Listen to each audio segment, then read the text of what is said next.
क्या इंडिया के पैसे को अमेरिका भेजने वाली कंपनी है ये इस्कॉन? फ्री में खाना खिला के अपना अलग धर्म बना रही है ये इस्कॉन। गीता की ट्रांसलेशन ही गलत कर दी इस्कॉन वालों ने। यूथ को बिगाड़ रहा है, ब्रेन वॉश कर रहा है ये इस्कॉन। देवी देवता में भेद बताते हैं ये इस्कॉन वाले।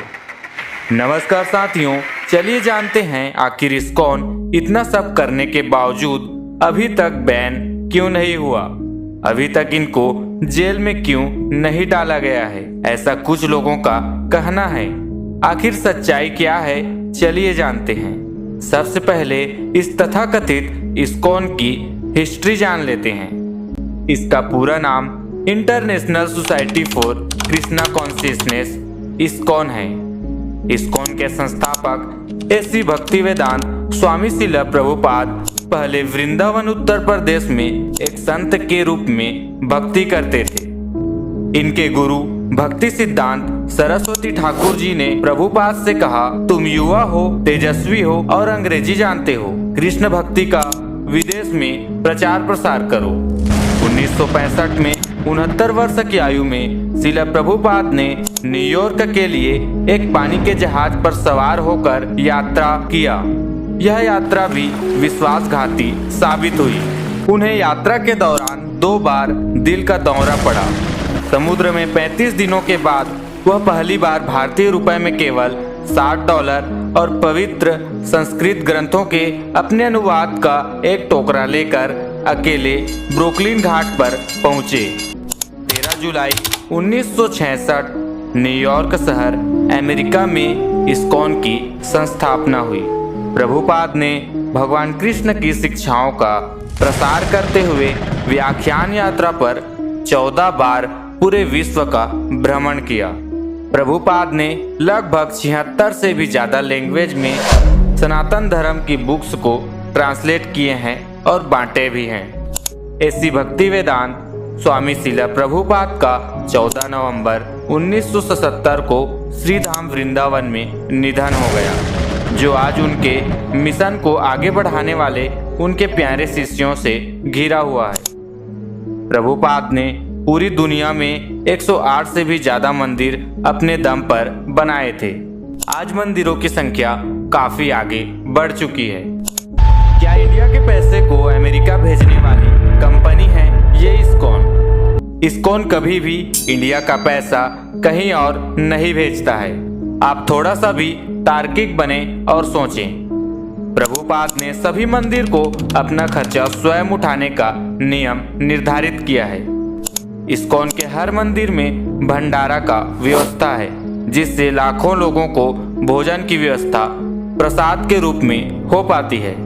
साथ ही इस्कॉन सनातन धर्म को बचाने के लिए गुरुकुल शिक्षा पर करोड़ों रुपए इंडिया में ही खर्च कर रही है। भव्य मंदिर निर्माण और डिजिटल रूप से कृष्ण भगवान की भक्ति का प्रसार पर भी पैसे खर्च कर रही है। इतने सारे मंदिर हमारे देश में हैं, आपको कितने मंदिर का हिसाब पता है? तो आखिर इस्कॉन पर ही सवाल क्यों, अन्य मंदिरों पर ऐसा सवाल क्यों नहीं? आपको बता दें, इस्कॉन में कोई भी संत सन्यासी बन सकता है, किसी भी प्रकार की जाति भेद नहीं है। गीता की ट्रांसलेशन ही गलत कर दी इस्कॉन वालों ने। एक साइट है गीता सुपर साइट, जहां सभी विद्वान संत के गीता ट्रांसलेशन मिल जाते हैं।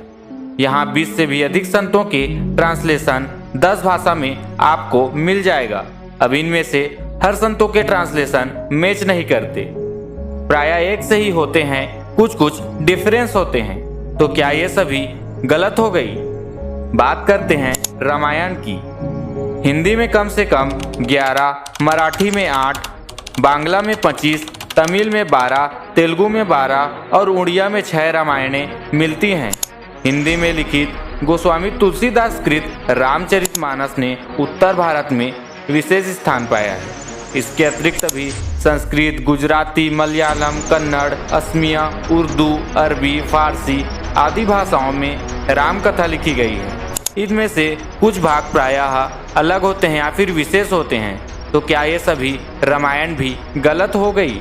पहली बात तो यह है कि श्रीमद् भगवद गीता कोई साधारण किताब नहीं है, वह कोई एक आयामी किताब नहीं है। श्रीमद् भगवद गीता बहुआयामी है, जिसमें से मुख्यतः 3 आयाम माने गए हैं। पहला ज्ञान, दूसरा कर्म, तीसरा भक्ति। जैसे ज्ञान योग वाला श्रीमद् भगवद गीता को समझेगा तो उसे ज्ञान प्राप्ति के आयाम प्राप्त होंगे, और वैसे ही कर्म योग वाला और भक्ति योग वाला श्रीमद् भगवद गीता को समझेगा तो उसे कर्म वाले और भक्ति वाले आयाम मिलेंगे। अब यूथ को बिगाड़ रहा है ये इस्कॉन। प्रभुपाद के गीता को पढ़कर सभी हॉलीवुड सुपरस्टार आज सनातन धर्म से जुड़ रहे हैं। यूएसए वृंदावन बन रहा है। रूस से लाखों भक्त राधा कृष्ण की भक्ति में डूब रहे हैं। पूरा देश सनातन धर्म की ओर जुड़ रहा है। पूरी दुनिया के वैज्ञानिक, ज्ञानीजन, प्रोफेसर, बिलियनियर बिजनेसमैन इस भगवत गीता को आज पढ़कर आध्यात्मिक उन्नति कर रहे हैं। फोर्ड मोटर के मालिक, Hollywood rapper, American sport person सभी इस्कॉन की छत्र छाया में कृष्ण भक्ति सीख रहे हैं। और यहाँ इंडिया में अपने लोगों ही द्वारा निंदा करना, धमकी देना, गाली देना, एक्सपोज वीडियो बनाना इनका काम है।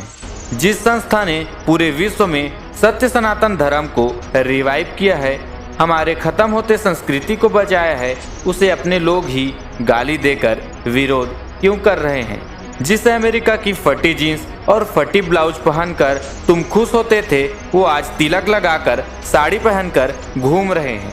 ये सब इस्कॉन की देन है। क्या आपने कभी धोती पहनकर तिलक लगाई है? क्या आपने चाय पीना और मांस मदिरा, गैम्बलिंग जैसी बुरी आदतों का त्याग किया है? ये सभी इस्कॉन की देन है। इतना बदलाव पूरी दुनिया में ला रहा है एक इस्कॉन। देवी देवता में भेद करते हैं ये इस्कॉन वाले। अक्सर हम इंटरनेट चला रहे होते हैं, अक्सर कोई 30 सेकंड का वीडियो हमारे सामने आ जाता है जिसमें इस्कॉन के भक्त भगवान शिव के बारे में कुछ बता रहे होते हैं और हम उन्हें गलत मानकर आपस में झगड़ा करने लगते हैं। इंटरनेट में कुछ क्लिप को देखकर ही हमारे मन में भ्रामक जानकारी आ जाती है, लेकिन यह पूरा सत्य नहीं है। किसी भी तथ्य को जानने के लिए पूरी वीडियो देखना आवश्यक है।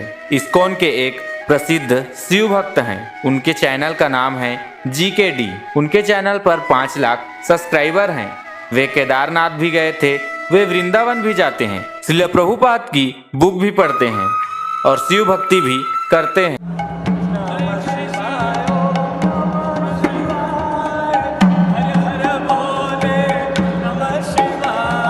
कभी कभी समझने और समझाने में कुछ अंतर हो जाता है, तो आपस में समझने में ही लाभ है, न कि लड़ने में। हमें अपने ईगो, एंगर, एटीट्यूड को आगे नहीं लेके जाना है। हमें भक्ति, ज्ञान, सत्य सनातन धर्म को आगे लेके जाना है।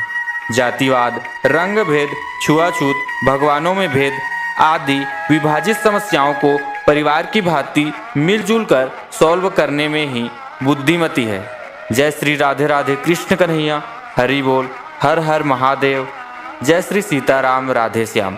मिलते हैं अगले ही वीडियो में।